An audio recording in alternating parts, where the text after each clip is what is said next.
สาธุเจริญพรสถานญาณโยมมื้อนี้ครูบาก็ได้มาที่ทำป่าเสื่อมอยู่ที่ท่าแขกเนาะโดยจะเป็นอะไรนั้นไปติดตามชมนำกันเลยตอนนี้ก็ผู้คนก็มาหลายๆเนาะนี่เป็นก็ออกได้มาแล้วเฮาก็สิกำลังจะเข้าไปเบิ่งไปชมนำกันเขาให้แล้วบ่ยังได้ไปโอ้ยอยู่นี่ก็มีน้ำใสๆนะตอนนี้เราก็กำลังจะเข้าทำอันนี้ก็ภายในทำก็ถือว่าสวยงามโอ้อลังการงานสร้างสมคำลำลือที่ผู้คนได้มาเบิ่งมาชมเป็นทำใหญ่ๆเนาะความสวยงาม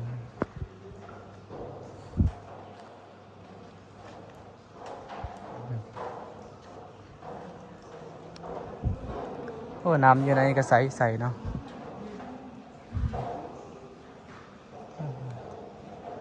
เลิกบ่นี่18-19 เมตร89 เมตรบ่ลงยาวเข้าไปดิเลิกบ่800 เมตร800 เมตรจุดนี้ที่นี่เป็นว่าวังป่าเสื่อมอย่างหรือว่าทำป่าเสื่อมอย่างนี้วังป่าเสื่อมเนาะอันนี้จะมีความยาวอยู่800 เมตรนี่จะแบ่งออกเป็น2ถ้ำทำป่าเสื่อมแล้วก็อีกถ้ำนึงอยู่ข้างในอีกถ้ำนึงจะแม่นทำป่าหนึ่งมะพร้าว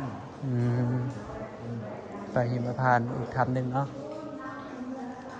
นี่เป็นหินย้อยลงมา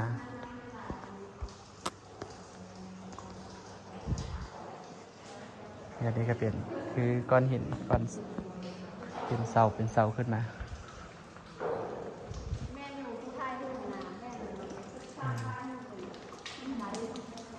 โอ้มีน้ำย้อยลงตลอด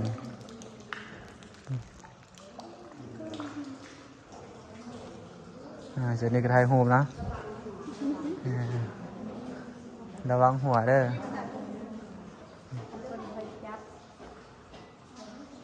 เปิงมุมไปนี่ก็กว้าง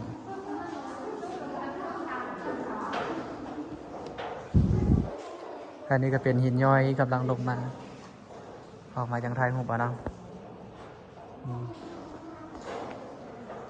โอ้เป็นเดียวลงมาเลยก็สวยงาม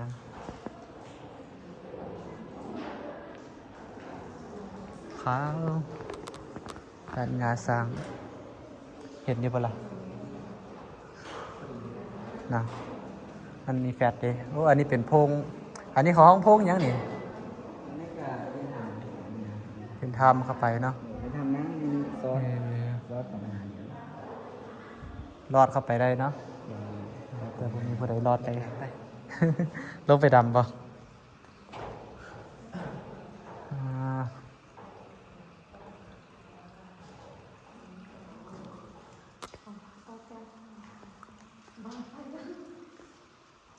ป่าตัวอลังการนะ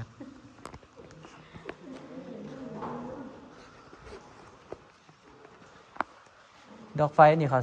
ใต้แต่สีเดียวนี่ปะอยู่ทางไหนปะไอตัวนี้แหละเป็นสีขาวเนาะ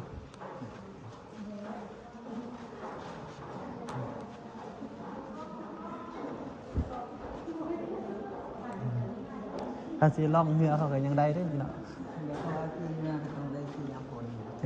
ยามฝนเป็นขี้เหือเนาะเพราะว่ายามแรงน้ำคือเดี๋ยวนี้น้ำกำลังขึ้น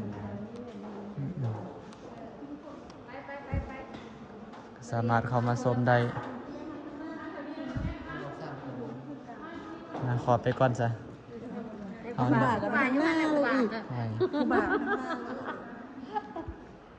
เห็นเยอะเดินทางเข้าไปต่อเนาะบ่เห็นโอ้แต่นั้นขาว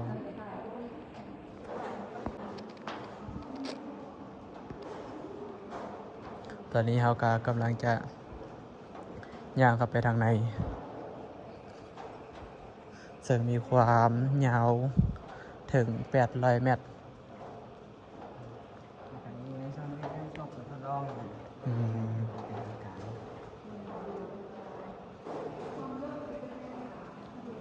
แค่นี้ดับอยู่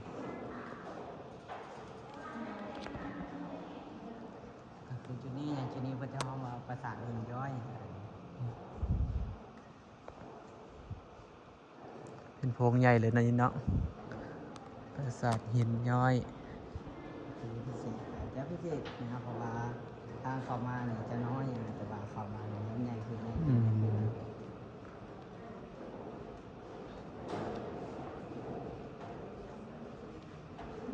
หนทางในการเข้ากัน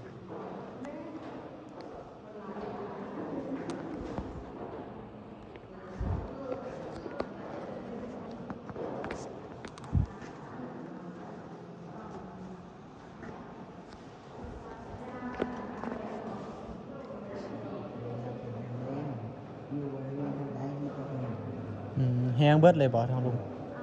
เพราะว่าระดับน้ำนี่จะบ่มีแถวนี้เพราะว่าสูง อืมอันนี้คือซีเมนต์ห้อยตีนเขาแล้วเนาะแม่นปะ โดยเพราะว่าเป็นห้องกินสร้างสะพานนี้ อืม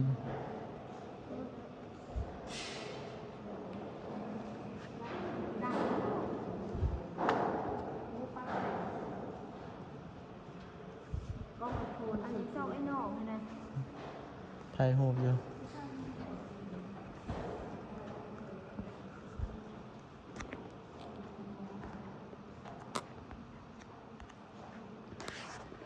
แถวนี้ก็เป็นหินย้อยลงมาเนาะส่วนลายเป็นหินย้อยเป็นแหลมๆลงมาเนาะ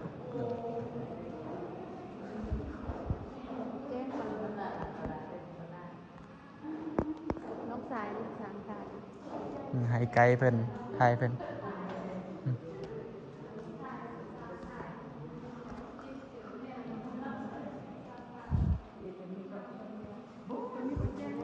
นี่ก็เป็น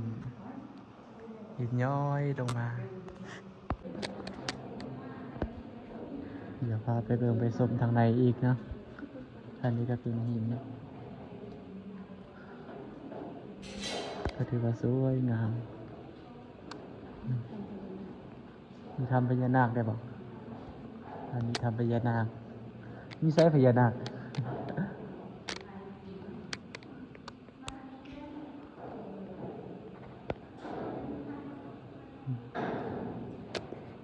แต่นี้ก็ในส่วนแดงก็สีแห้งเป็นหอยตีนอยู่เนาะหอยตีนคนยาง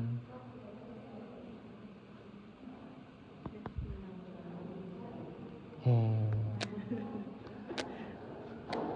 เรื่องเงาพญานาค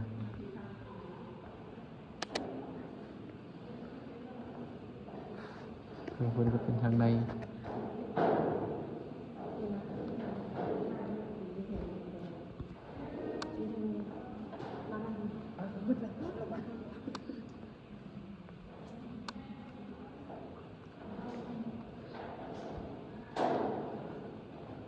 ก็จะมีหินย้อยลงมาแล้วก็มีน้ำย้อยอยู่ตลอด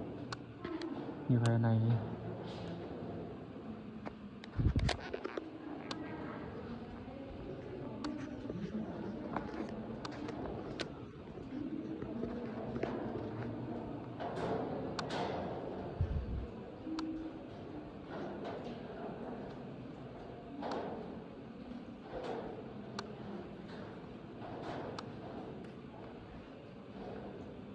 บันนี้ก็หินย้อยลงมาขาวเป็นโพรงที่ใหญ่มาจากนี้ก็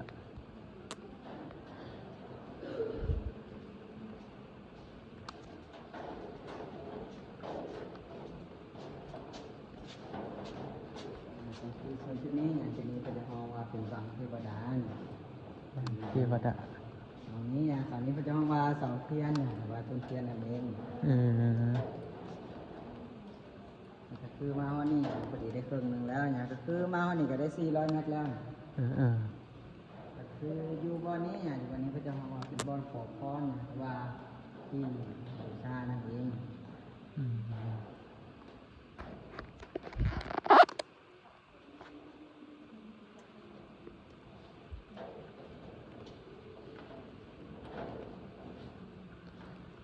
เป็นบอลแผ่นพญานาคพระเทวดาเป็นวันบูชาขอพรผู้ใดอยากได้พรไปทานาโมเมนต์ละผู้ใดอยากได้พรก็ขอเด้อนี่แต่พรนั้นขอบ่ได้ละมีสามีแล้วพรนั้น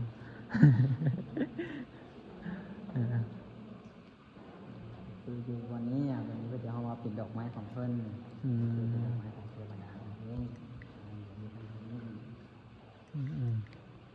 โอ้เสียดายแต่มันดำไปเนาะถ้ามันยังขาวๆแบบนี้งามงาม นี่คือขาวคุณอะไร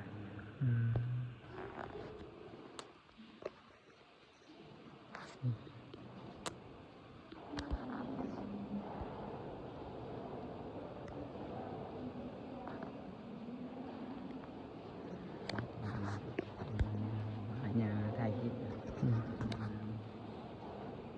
ลืมเอาไม้มาถ้าเอาไม้มาสิให้ติดแล้วก็อธิบาย นี่จะมีแบบรวมๆอยู่เป็นดอกไม้ของเพิ่นดอกไม้ของเทวดานี้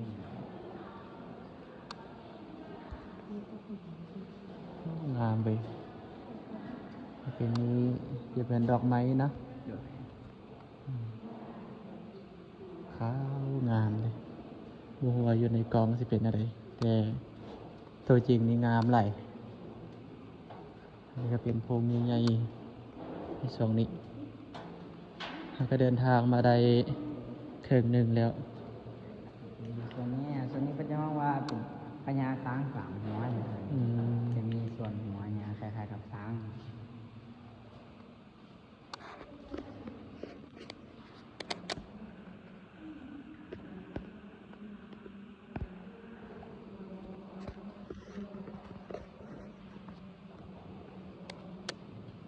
คือจะเป็นทางเพื่อไปนี่จะเป็นทางที่ว่าแคบลงถ้าขึ้นไปอีกชั้นนึงนะจะเป็นโถงอีกโถงนึงก็คือทำในชั้นนี้เองมันจะง่าย ส่วนเดี๋ยวก็ยังมีหินย้อยลงมาแหลมๆนี่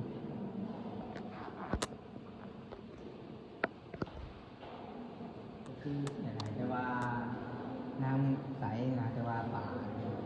ส่วนหลายจะค่อยๆเห็น เนาะว่าเห็นป่าคันเห็นป่าเดี๋ยวนี้ ประมาณเดือน4 เดือน5เป็นฤดูของฝน มันแห้งแดดแล้ว ประมาณนั้น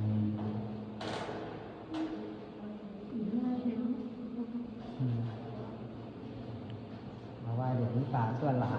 มันจะออกอยู่ข้างนอกคืออยู่บนของชาวพุ่น อยู่นอกพุ่นเนาะ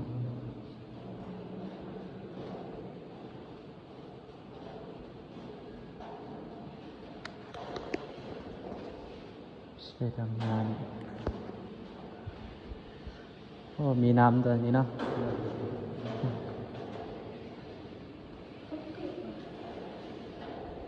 ได้ปลดเกลือไปบ่ อันนี้เขาว่าโบยาวยานเกิดเปียกนะสามารถกดได้ คันผู้ใดบ่ยังเกลือเปียกก็ไปเลยก็ได้เนาะผู้ใดบ่อยากเอาเกลือไปก็อันนี้เกลืออยู่ไหนนี่เนาะสามารถเปลี่ยนเกลือได้นี่เปลี่ยนเกลือเอาอันนี้แล้วก็ปะไว้นี่ใส่ได้ผู้ใดที่ไว้เกลือแตะมากก็ใส่ไปได้เลยเนาะนี่สามารถใส่ไปได้เพราะว่าแถวนี้มันเป็นน้ำขึ้นหลายเนาะระวัง น้ำคือเช้านี่ อาจจะขึ้นเนาะพวกน้ำก็ยังเย็นดีเย็นดีเลย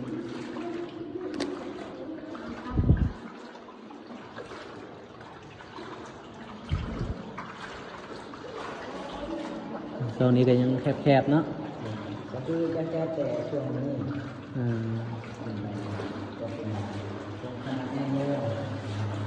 น้ำใสใส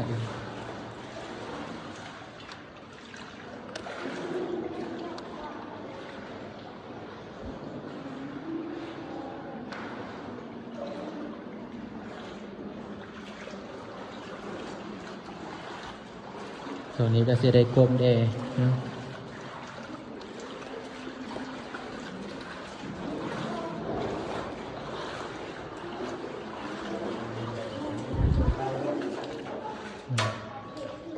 อันนี้ก็จะเปิดไฟให้อีกนะ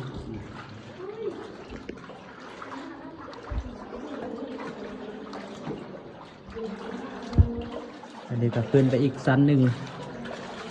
โอ้มีหลายชั้นตัวนี้ ก็คือทำกระเชื่อมเนี่ยทำกระเชื่อมนี่จะชุดอยู่ในขนาดไหนเลย เนาะ บอกกับคือสิกลับเด้อ อันนี้เป็นช่วงนี้นะเป็นทำปลาเสื่อมเนาะ คือโซนไทยจะเป็นทำกระเชื่อม ส่วนนี้ขึ้นไปเลยสินะ อันนี้จะเป็นทำป้าหินมะพร้าว เออเป็นไปหิมพานต์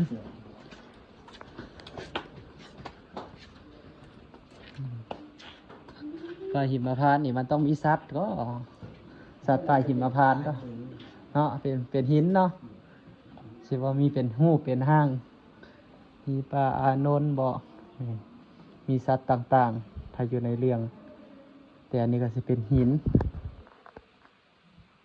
หินตั้งกันอยู่โอ้เนาะ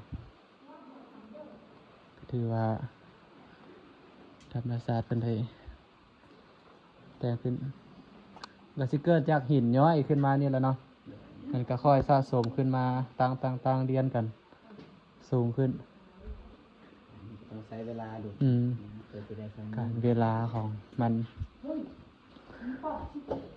อันนี้ก็สิเป็นปลาหิมพานต์ก็สิมีหินย้อยต่างๆนักกระตังใส่ลายอยู่ทางลุม บางอันก็ได้ตกลงมาแตกเนาะ ก็หลายจะเป็นช่วงก่อสร้าง สังก็สร้าง เล็กตรงหลังมาเนี่ยมันสามารถตามได้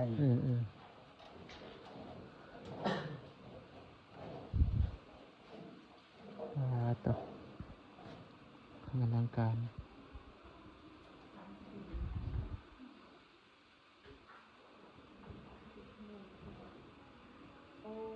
ถือว่าสวยงามหลายอันนี้ทางไปทางใดนี่ อันนี้ก็จะเป็นทางลง อ๋อ จะเป็นทาง มีแต่ทางขึ้นไปพี่ก่อนเนาะ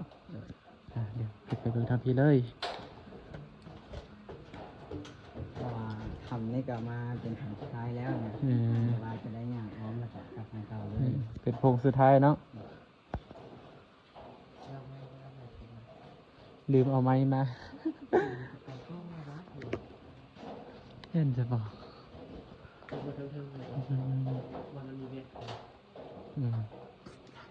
มันอยู่น้ำถงนะแม่เนาะ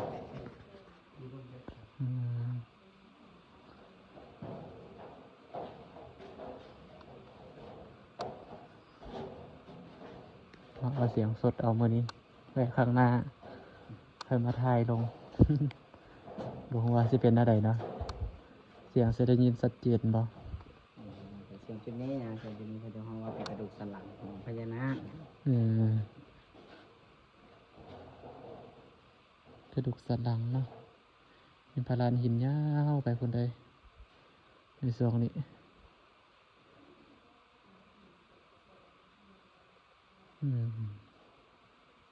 โอ้ใหญ่ๆเนาะเราแตกต่างกันทางเทิงกับทางลุม ทางลุมกะสิสวยงามสองสายลายลงมา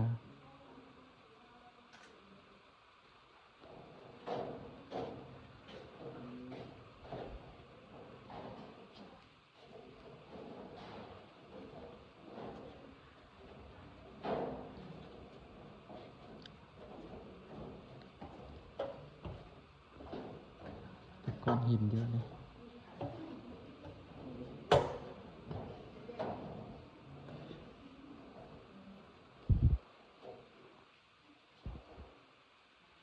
หินนี้ก็น่าจะมันสุดลงจากทางเทิง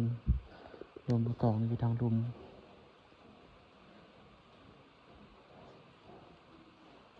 ก็คือสิมีน้ำแหล้วเนาะบางส่วนเนาะน้ำไหลลงมาแต่พุ่นละ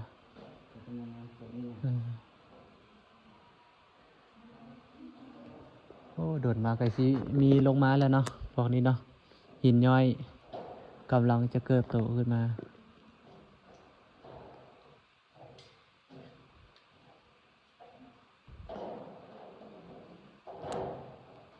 ในช่วงนี้กำลังจะออกมาเดินมาอีก10 ปีนี่ยันเต็มอยู่โอ้ยาโตเกีย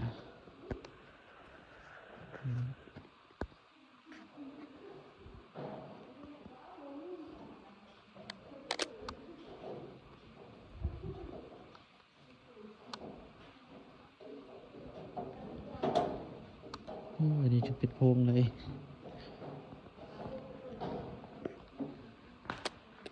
นี่ดิเป็นยังนี่ มันแค่เป็นงอก เด็กงอกขึ้นมาเนาะ จะงอกขึ้นเรื่อยๆนะประมาณทั้งคืนย้อยน้ำลงมาใส่ เดี๋ยวกันไว้ก่อนเนาะ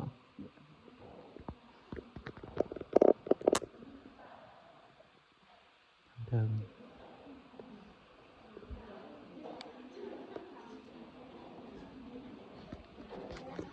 วันนี้ก็ขึ้นมา เอางอกแล้ว ฟันจนพวกเนาะ เพราะว่าจะบ่มีตัวน้อยน้ำน้อยลงใส่แล้ว โอ้ยน้ำย้อยแล้วก็สียุดแบบนี้แหละ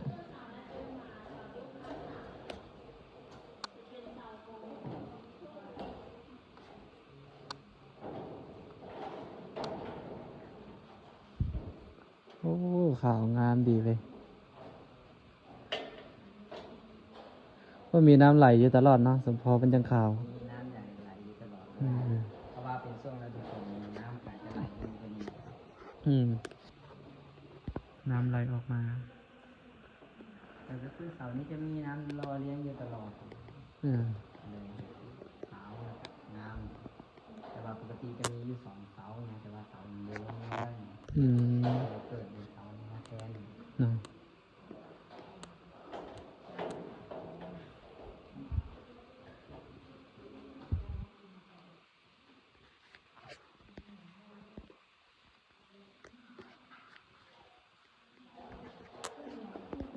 ขาวงาม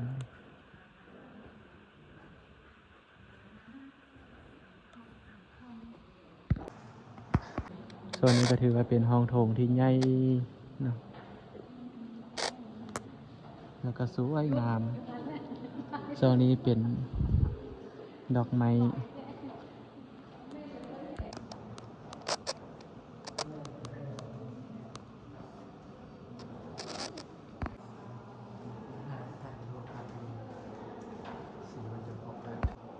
อืม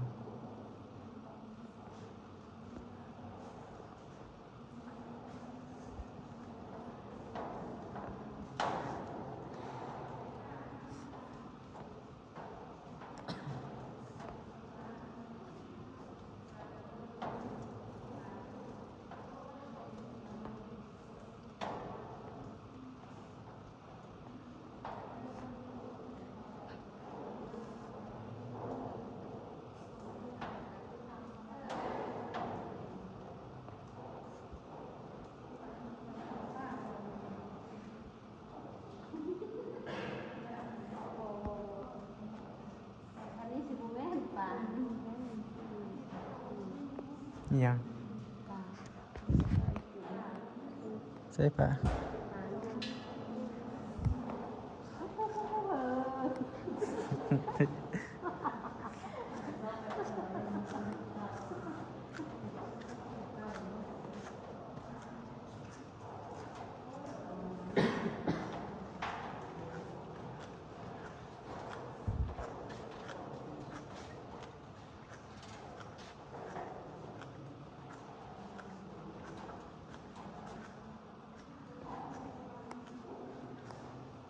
ถ่ายรูปไปได้จ้ะ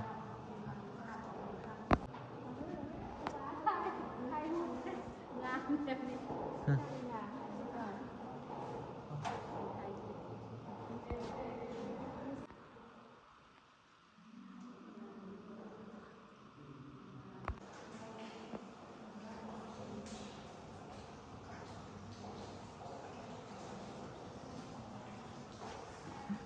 เป็นผู้พ่อให้ที่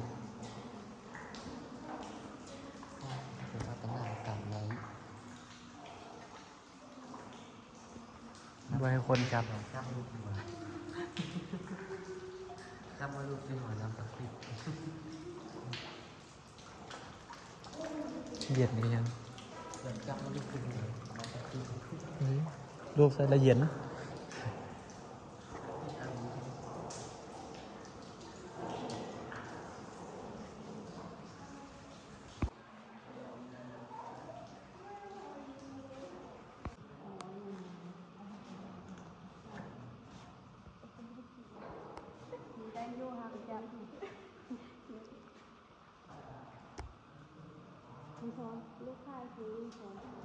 นี่คือดอกไฟเลยนะมันทำงานทางเด้อตั้งเป็นทางงานเนาะเอาเป็นวิดีโอไปลูกงามน้องตั้งเขาแล้ว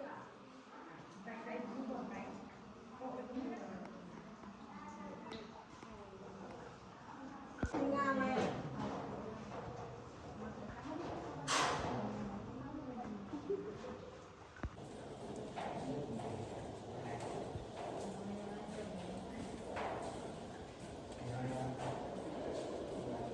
ไปเลยไปเลยไปเรื่อยๆ